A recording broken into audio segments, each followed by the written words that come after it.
मेरे अजीज दोस्तों और बुजुर्गों, फिर ये सवाल करते हैं कि असदुद्दीन ओवैसी अपनी तकरीर में ज्यादा बीजेपी को नहीं बोलता है। पार्लियामेंट की हर तकरीर उठाकर देख लो आप, सबसे ज्यादा अगर कोई बोलता है बीजेपी के खिलाफ 5 मिनट में, तो ये मोदी और योगी और बीजेपी आरएसएस के खिलाफ असदुद्दीन ओवैसी बोलता है। और आप क्या करते हैं? आप क्या करते हैं? अनलॉफुल एक्टिविटीज प्रिवेंशन का कानून को अमित शाह पार्लियामेंट में लाते हैं, तो सपा और कांग्रेस मिलकर अमित शाह के हक में वोट देते हैं। कौन मुखालिफत करता है? असदुद्दीन ओवैसी उसकी मुखालिफत करता है।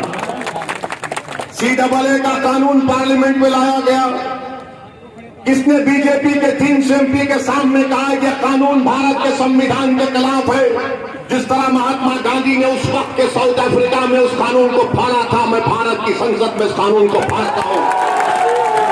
आप क्या कर रहे थे? आप क्या कर रहे थे? आप हाँ में हाँ मिला रहे थे। और कौन थे वो बच्चे जो आज CAA के कानून में एहतजाज हुआ? कौन था? बिलाल पाशा, कौन था? मोहम्मद शहरोज। ये 2 बच्चे शहीद हो गए। पूछो इन सपा वालों से, कांग्रेस वालों से कि तुमको नाम भी मालूम कौन है बिलाल और शहरोज? और मालूम हुआ कि उन बच्चों को गोली लगी तो पुलिस की राइफल से या पुलिस के लाइसेंस वेपन से नहीं, किसी और की बंदूक की गोली से बच्चे मर गए। आपकी आवाज, आपकी जबान नहीं खुलती उस पर। मजलिस इत्तेहादुल मुस्लिमीन ने हमेशा फिरका परस्ती से मुकाबला किया और लड़ते रहेगी। फिरका परस्ती से कोई कॉम्प्रोमाइज नहीं किया जा सकता। आरएसएस से, जमहूरी तरीके से, संघ परिवार के तमाम तंजीमों से मुकाबला करना पड़ेगा जमहूरी तरीके से।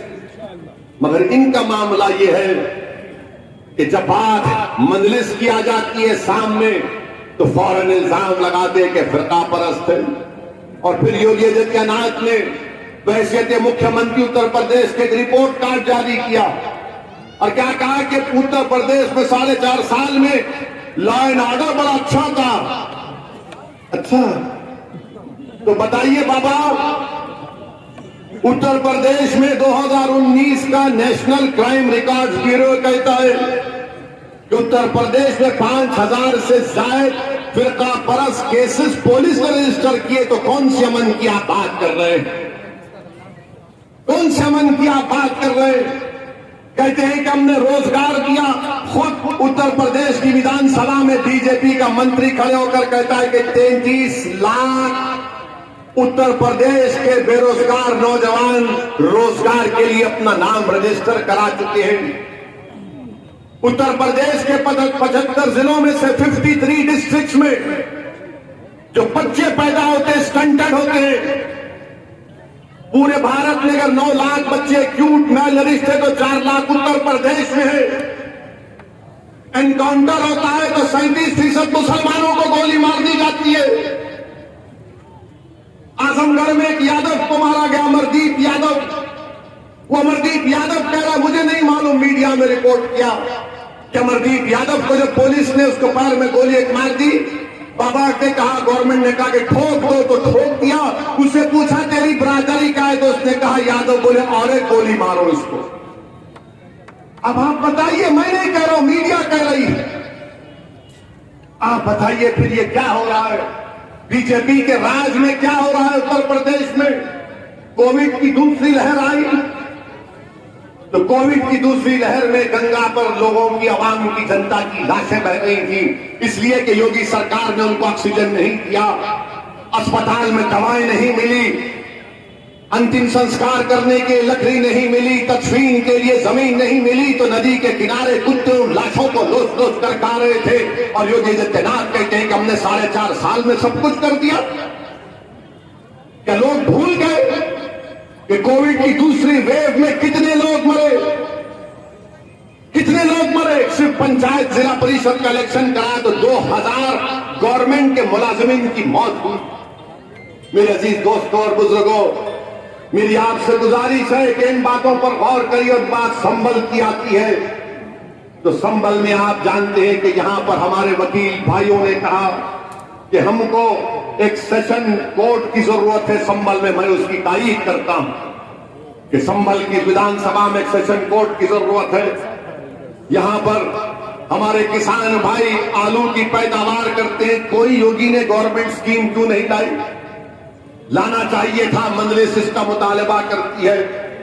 और फिर कितने लोगों को वैक्सीन लगा पूरे संभल में? 2 डोज कितनों को लगा? खाली 4.8% लोगों को लगा। और फिर आप ये भी जानते हैं कि संभल में जो प्राइमरी हेल्थ केयर सेंटर है वो संभल में 31 है और बलिया में 81 है। क्यों भाई? बलिया में खाली 8% मुसलमान है इसलिए बोलते, और संभल में खाली 31%। आप मुख्यमंत्री से पूछेंगे कि बलिया में 6% मुसलमान और वहां पर 81 प्राइमरी हेल्थ केयर सेंटर और संभल में 31, तो मुख्यमंत्री बोलेंगे अब्बा जान वहां कम है इसलिए कम लगा है, वहां ज्यादा लगा है, यहां ज्यादा है यहां पर कम लगा है। हर चीज का जवाब। बस डिपो की जरूरत है, मुख्यमंत्री से कहिए, बोलेंगे नाम बदल दो उसका काम हो जाएगा। बारिश होती है तो पूरे संभल में पानी जमा हो जाता है, ड्रेनेज लाइन की जरूरत है। एमजीएम का डिग्री एक ही कॉलेज है। हम पूछ रहे हैं क्या किया आपने 4.5 साल में शिक्षा के मैदान में? आपने क्या किया? एक एमजीएम डिग्री कॉलेज में खाली एमए और बीकॉम, उसके बाद कोई कोर्स नहीं। 55% लिटरेसी रेट संभल का है, इसका जिम्मेदार मैं हूं। क्या कर रहे यहां के विधायक? क्या कर रहे यहां की सरकार? बताइए मेरे अजीज दोस्तों और बुजुर्गों, ये रिकॉर्ड आपके सामने पेश कर रहा हूं। और फिर ये भी कहा जाता है, क्या कहा जाता है उत्तर प्रदेश में कि मुख्यमंत्री बीजेपी ने सब कुछ कर दिया। हम पूछ रहे हैं आपने मुसलमानों के शिक्षा के लिए क्या किया? मुसलमानों का शिक्षा का रिकॉर्ड आप देख लीजिए कि आज उत्तर प्रदेश में सबसे कम पढ़ा लिखा कोई है तो मुसलमान है।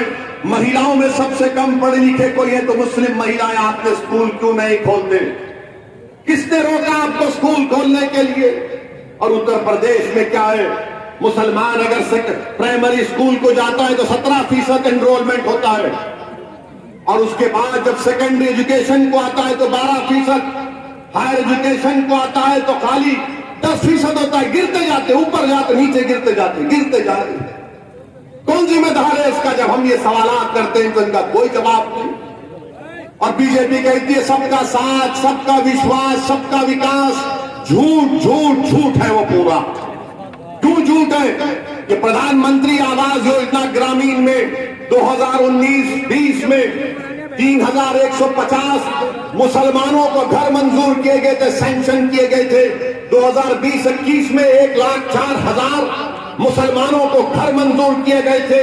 2021 और 22 में 22,240 घर मंजूर किए गए थे। बताओ नरेंद्र मोदी और योगी आदित्यनाथ, तुमने इन 3 सालों में कितने मुसलमानों को घर दिया? एक को भी घर नहीं दिया। और आप कहते हैं सबका साथ, सबका विकास, सबका विश्वास।